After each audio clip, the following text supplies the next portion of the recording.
Hello, everyone, and welcome to the Preschool Mindfulness Summit.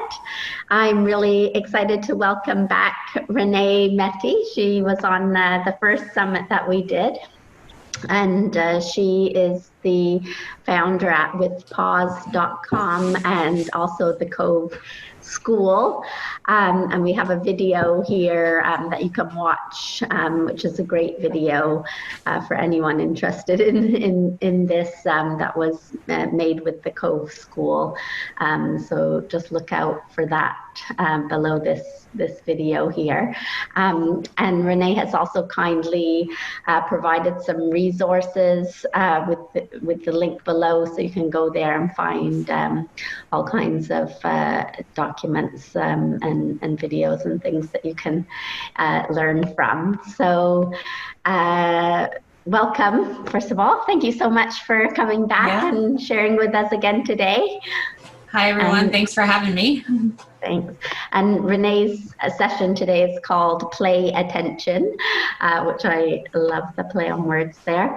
And we're going to talk a little bit about systems and language and all kinds of other things when you're thinking about bringing mindfulness into your preschool. So let's start off just by telling us a little bit about the Cove School and how that came about and why you decided to make it a mindfulness-based school. Yeah. So back in 2010 was kind of the economic and real estate crash. And so I had just opened my preschool in January of 2010. And prior to that, it was an in-home daycare. And so I knew I was going to transition in a couple of years, but due to the economy, I just consolidated sooner because nobody needed daycare because they were losing jobs. Right. So, I had close family and friends around me, either with job loss or worried about losing jobs. So a lot more increased anxiety and mild depression and just a lot of management of stress, or for that matter, not managing at all. And so I thought, I have these kiddos in front of me that are so curious and open. So I just did a Google search and mindfulness kept coming up. And I think I just searched children, anxiety, depression, and mindful schools came up a couple of times, and some other Mind Up, I think, maybe came up. And so I started doing a little more research about it and just brought curriculum in. And so for me, my own path even to mindfulness was through preschool curriculum. Right. Yay. Yay. Yeah. So tell us a little bit about, you say there's a great importance in the systems approach to education. So tell us a little bit what you mean by that. So when I first ordered the mindfulness curriculum, it was something that I could deliver at school for children, right? And very quickly I learned through research, application, and just some great mentors that it really is a whole approach to, so that includes teachers. We call our teachers actually facilitators, because we'll talk about language in a little bit, but that language is very important to us in the development of just children, people, and mindset. And it was important for me when I started bringing the curriculum into the school that it wasn't like insert curriculum here and do 10 minutes, 15 minutes of mindfulness, an activity, and then we're done, right? So it really became important to me and figuring out how to develop a systems approach because I do come from a business background. So I was already familiar with a systems approach to things. Great. So let's talk a little bit more about the implementation. I think this is really important because, I have a curriculum, and as you said, there's other curriculums, and yes, we don't want it just to be like, it's mindfulness time, and then the rest of the day you forget about that. So tell us a little bit about maybe perspectives and language, as you mentioned before, and how that can help us make a well-rounded mindfulness program. Yeah. So I guess the best place to start maybe is with our structure so that people have really applicable tools or idea of what it might look like. And so all of our facilitators are trained through Mindful Schools. They do the basic fundamentals course just to get the language and the understanding of mindfulness to start building their own practice. One of the hardest things as someone that runs a preschool is finding good staff that will stick around and kind of for long term, but also it's really hard to find someone with a mindfulness practice already. So for me, when I'm hiring, I'm just looking for people that are open and curious and have kind of that growth mindset. And so they're all open to taking the fundamentals course.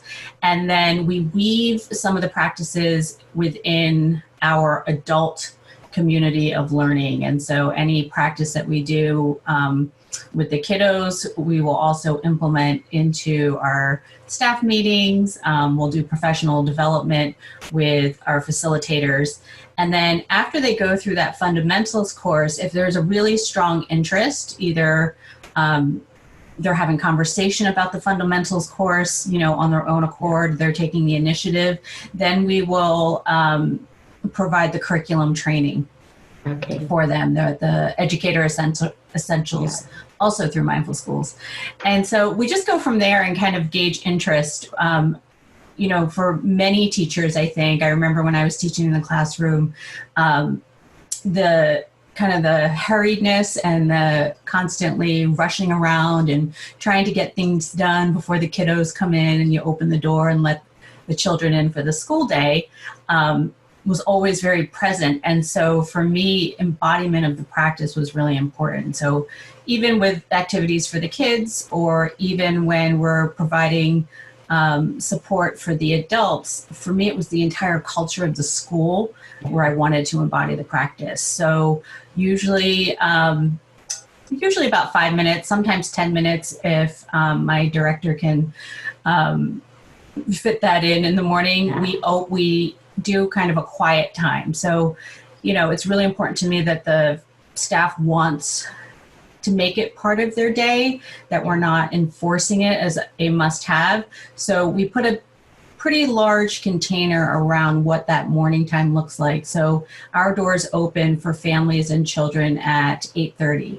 So by 8:25, we invite everyone to make sure that their classrooms are set up, they're ready for their day. And that last 5 minutes before the doors open, we just want that time for stillness, for settling in, for becoming present for the next transition of the kiddos to come in. So that can look like sitting practice, that could be movement or yoga, that could be just sitting and, drinking their tea or their coffee. But it's a kind of quiet, still time to just regroup and find some presence for their day.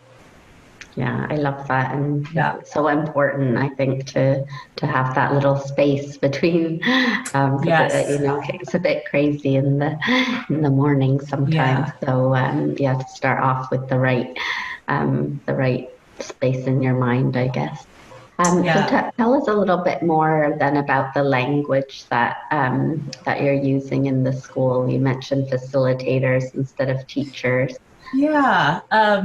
So the language, what was really challenging, I guess, in my training of staff and also with families, I realized that when I'm bringing these practices to the children, they're done with us at noon and then they go home, right? And so that goes back also to the systems approach. So there's a lot of learning new ways, especially as the adults. We were brought up a certain way in school systems and with our parents, and good job, and some of the language that we're using, right? Like, oh, what a pretty dress you have on, or whatever those kind of blanket statements are. So one of the things that we love about the Cove School is that everything we do, there's an intention behind it. We've thought out every aspect. So anybody that visits, any of the parents come in, they can ask about any aspect down to, like, you know, why is that activity happening at that time? Or, you know, why do they have to push their chairs in before they return their materials to the shelf? There's intention behind everything, including the language. And so there's a lot of training involved with our facilitators that takes a good year kind of to break those old habits. And so we took something called Enterprise Talk that I think was developed here locally in Seattle, and we adapted that a little bit. But we were trying to take the judgment out of our language.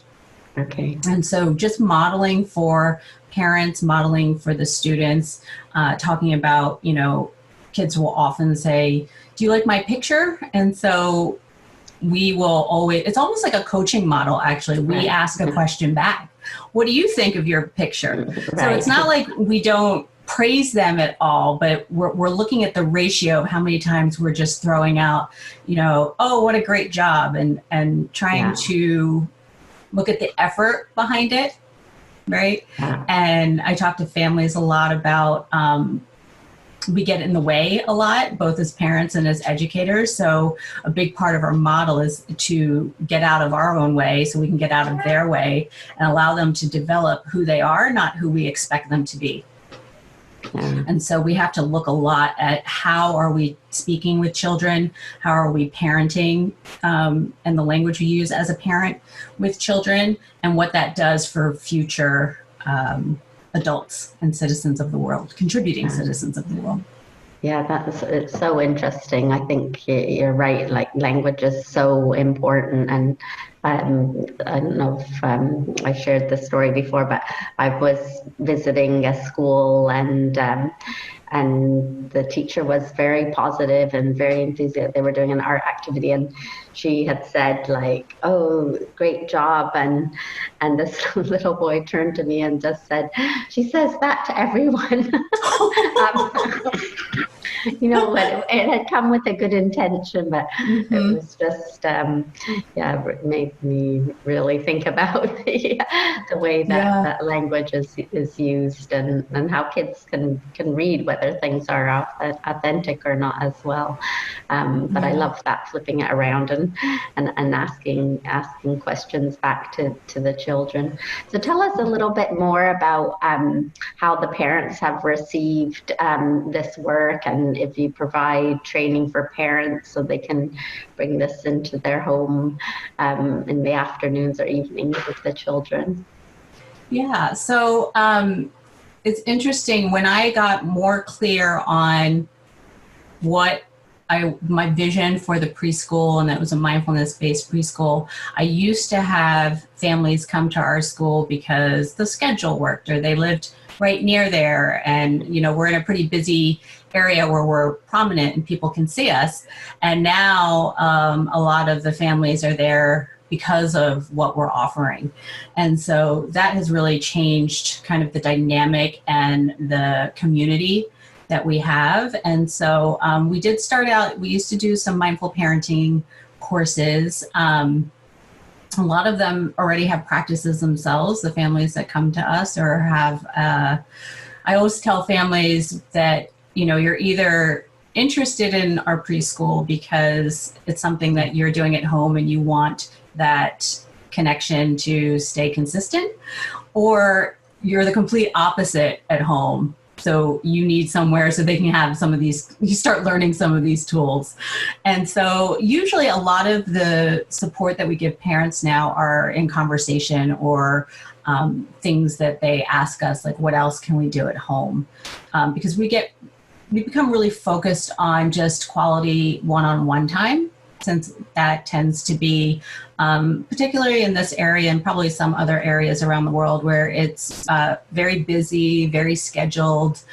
So we actually have kind of a unique approach in that sense, at least in our area with the schools.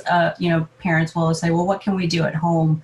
And I always bring it back to them, around managing their own stress and modeling good behavior and just spending quality one-on-one time, unstructured playtime, no toys, no, and weaving it into their day, whether it's cooking or even cleaning, Yeah, great advice.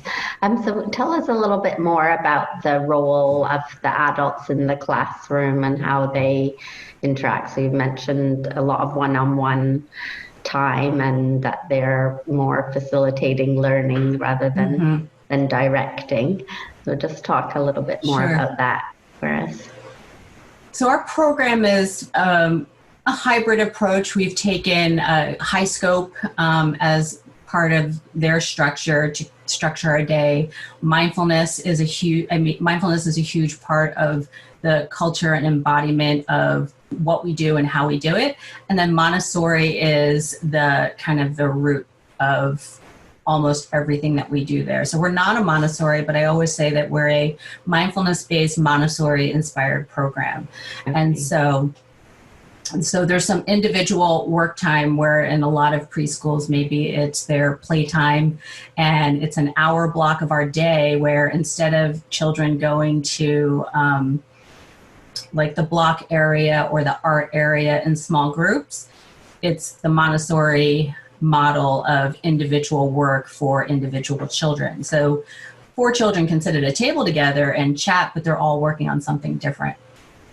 And so for that hour of the day, I would say that's the most significant part of where facilitators can really take a step back. Like part of Montessori's model is if you walk into a room, the last person, you should have to look for the teacher because they're either down low and you don't hear them because they're either, so oftentimes when I'm training facilitators, I have to tell them to whisper to the children because the volume actually will be exactly where we want it to be because it just rises. And so during that work time, the facilitators are either sitting in a chair or somewhere in the room where they can see everything and they're able to observe the children. They're able to give small group presentations on different lessons. And so the children are choosing what they want to do, and say there's a child that picks the sand tray every day for 4 weeks, right? And so the facilitator might notice that and say, let me give a lesson to that child and several other children on something that maybe is more math related or language related or fine motor skills, and see if there's any interest. And then the kiddo that's kind of bouncing around to 50 different trays within an hour, right? And so they take notes during that time. They're noticing interactions with other people. And I often say we take a hands-off approach because we won't jump in right away when there's conflict. We want to kind of nurture their own innate abilities. And so going back to language, that's something that I often will share with parents around just how we talk about conflict, how we talk about, quote unquote failure. Like we want them to struggle. There's a healthy level of struggle so that they can find the tools, and then we can look and see oh, maybe we can do some facilitation or some learning around X, Y, and Z and the social emotional learning piece of things. So it really comes back to the listening, right? Yeah. Listening and observing before speaking. Right. Yeah. So to listen more. So yes. Tell us a little bit more about the actual, practices, mindfulness that you bring into the classroom, with maybe some practical examples of what that looks like in your school. Sure. So we've collected, just over the years, different activities, small activities, some from Mindful Schools curriculum, some from Amy Saltzman, Susan Kaiser Greenland, all the the key people in the field, and we've used those games with them, but we also just come back to our sentences, right? Come back to the body. So anything that you do in your school already can be made as a mindfulness-based game. And so, we use the Hoberman sphere, we do mindfulness of sound, we use cotton balls and pinwheels to play with the breath for different games, but then we'll use like freeze dance and then pause the song and then connect them back to their body before turning the song back on. So what sensations do you notice? What's your heart rate doing? So we're just starting to tune them into their senses just so they know they're there, right? Because, this age, they're very present, which can be our challenge sometimes. And then we do a check-in every morning at circle time where they have like emotion cards with a kiddo on it that's doing a different emotion, or sometimes it's like a weather stick with sun, cloudy, partly cloudy, stormy, and each kiddo will go around and just choose how they're feeling in that moment, and then they can share why or just pass as well as an option. And then we created visual cards for them, just like on index cards with a picture on the front, and then if there's script or just an explanation of what the game is, and it's just like in a recipe box. And so the kiddos can, during circle time, they can go through that and pick one to choose for the group to do, but then we also have it out for their work time, so that's one of the activities that they can do as one of their choice activities. Yeah, wonderful. And just before we finish today, can you tell us, what are your goals and hopes and dreams for your school, and maybe for the why? I know you're traveling a lot and speaking in different schools and things, so maybe for the country or globally, when we think about mindfulness in the early years, and also what have you noticed about the journey that you've been on, and the staff and the children, and how they might have changed as a result of bringing in these concepts? Yeah, I think such a great question. So my dream, and part of how the preschool even emerged, I always joke that the preschool found me, because I never set out to have a school. But I've always had a very strong intention and a very large passion for changing the education model. So from my time when I was a teacher and then when I was out on my own, it's always surprising to me how that, the cell phones come about, the screens have changed, but the Industrial Revolution model is still intact. Right? And so I think I watched actually from my teacher training days, and I was there for the shift from individual to group work, where it became everything was about a group. And so it's so interesting to see those kiddos back then that are now adults in the workforce, and everything's collaborative and flat hierarchy. And so watching the transition from education into the workplace has been really interesting. So my deep passion and vision for education and learning is to just shift the paradigm, to shift the perspective on what that looks like. And then just from childhood development and adult learning theory, how that maintains, in the world today. And so that's really where the school emerged from. Is I wasn't someone that was going to go out there and try and kind of change the world. And so it was one of those start locally. Yeah. And so I've been fortunate that my director started as my assistant. So she really I took her under my wing. She was open to learning. She's able to run the school now. And then I can now go out and share our model and just mindfulness in education, or mindfulness in leadership, and really kind of connect, right? You learn through mindfulness that everything is connected in some way, or our actions have an impact, whether we realize it or not. when we say or don't say something. And so if I can just make that small dent in the universe to move the needle just a bit, that's kind of the larger vision. Yeah, wonderful.